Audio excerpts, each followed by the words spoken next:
É a mentira épica. Sim, estou falando da Grande Muralha da China.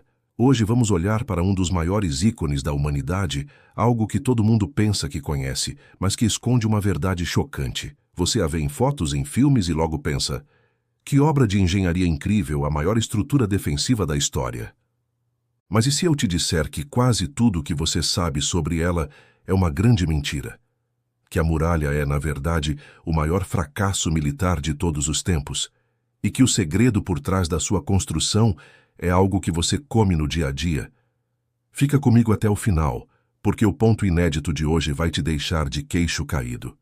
Primeiro, vamos desmistificar a imagem romântica de um escudo impenetrável.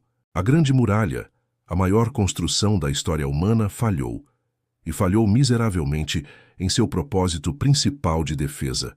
E o mais bizarro, a maior parte dela nem sequer é feita da pedra maciça que imaginamos. Prepare-se, porque o segredo que a China escondeu por séculos é que o cimento que ligava essa mega estrutura era arroz. Isso mesmo, arroz. Por que diabos o maior império do mundo usaria comida para construir sua defesa nacional? E, mais importante, por que essa defesa nunca funcionou de verdade?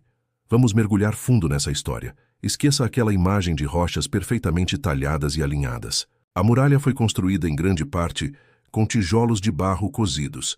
E sim, o segredo da argamassa é o arroz glutinoso. Arqueólogos fizeram uma descoberta incrível. Os antigos chineses misturavam uma pasta pegajosa de arroz cozido ao cimento. O ponto inédito da engenharia aqui é que essa mistura não era só uma gambiarra. Ela era mais forte, mais coesa e incrivelmente mais resistente à água do que o cimento calcário da época. Eles criaram o que hoje poderíamos chamar de o primeiro polímero do mundo. Pensem nisso. Séculos antes de qualquer química moderna, eles já tinham a fórmula secreta. A muralha, em termos de material, era inquebrável. Então, se o material era tão revolucionário, se a muralha era tão forte, por que a China foi invadida tantas e tantas vezes? Aqui entra o ponto inédito militar, e ele é chocante.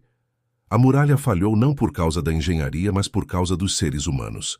É a história se repetindo, não é? Assim como a famosa linha Maginot na França, que parava abruptamente onde havia florestas densas, a Grande Muralha tinha lacunas gigantescas. Seções inteiras eram deixadas sem proteção porque o terreno era montanhoso demais, remoto demais, ou simplesmente porque a logística era impossível. O que os exércitos inimigos faziam? Simples, eles simplesmente contornavam as seções.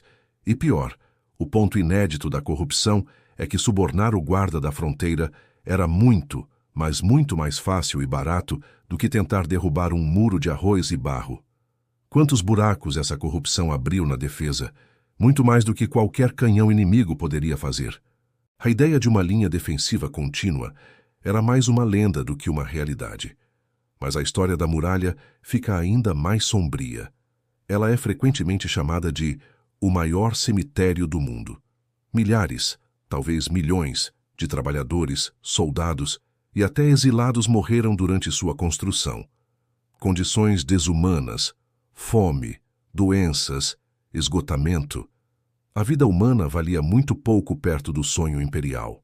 E aqui vem o ponto inédito da política que vai redefinir sua visão sobre a muralha. Muitas vezes o objetivo real do projeto era menos defender o império de invasores externos e mais se livrar de dissidentes e criminosos internos. O trabalho forçado e o exílio para construir a muralha serviam como uma ferramenta brutal de controle interno. Era uma forma de garantir que a China não fosse invadida por seu próprio povo. Uma maneira terrível de manter a ordem e eliminar problemas domésticos, disfarçada de grande projeto nacional. Isso nos leva ao ponto inédito final. A muralha, portanto, não era principalmente uma defesa militar. Ela era, na verdade, uma fronteira econômica. Sua função principal era controlar o comércio e a migração. Ela separava o povo chinês dos bárbaros do norte, controlando quem entrava e quem saía para fins de taxação, controle social e manutenção da ordem imperial. Era uma ferramenta para regular o fluxo de pessoas e mercadorias, para manter a pureza cultural e o controle político. O maior símbolo de defesa da China é, na realidade, o maior símbolo de controle, propaganda e sim de um fracasso monumental em seu objetivo declarado. A Grande Muralha da China é um monumento colossal à ambição humana, à engenhosidade, mas também ao fracasso, à corrupção e à ingenuidade de acreditar na narrativa oficial. O ponto inédito é que a história real é sempre mais fascinante, mais complexa e cheia de reviravoltas do que a lenda que nos contam. Ela nos desafia a olhar além das superfícies e a questionar o que tomamos como verdade. Se você chegou até aqui, seu cérebro está faminto por mais segredos e por mais verdades escondidas. Deixe seu like se essa história te chocou. E não se esqueça de se inscrever no Ponto Inédito para não perder nenhuma das nossas próximas descobertas. E me conta nos comentários, qual outro mistério da história ou da engenharia você quer que a gente desvende a seguir? Sua sugestão pode ser o nosso próximo Ponto Inédito. Muito obrigado por assistir e até a próxima.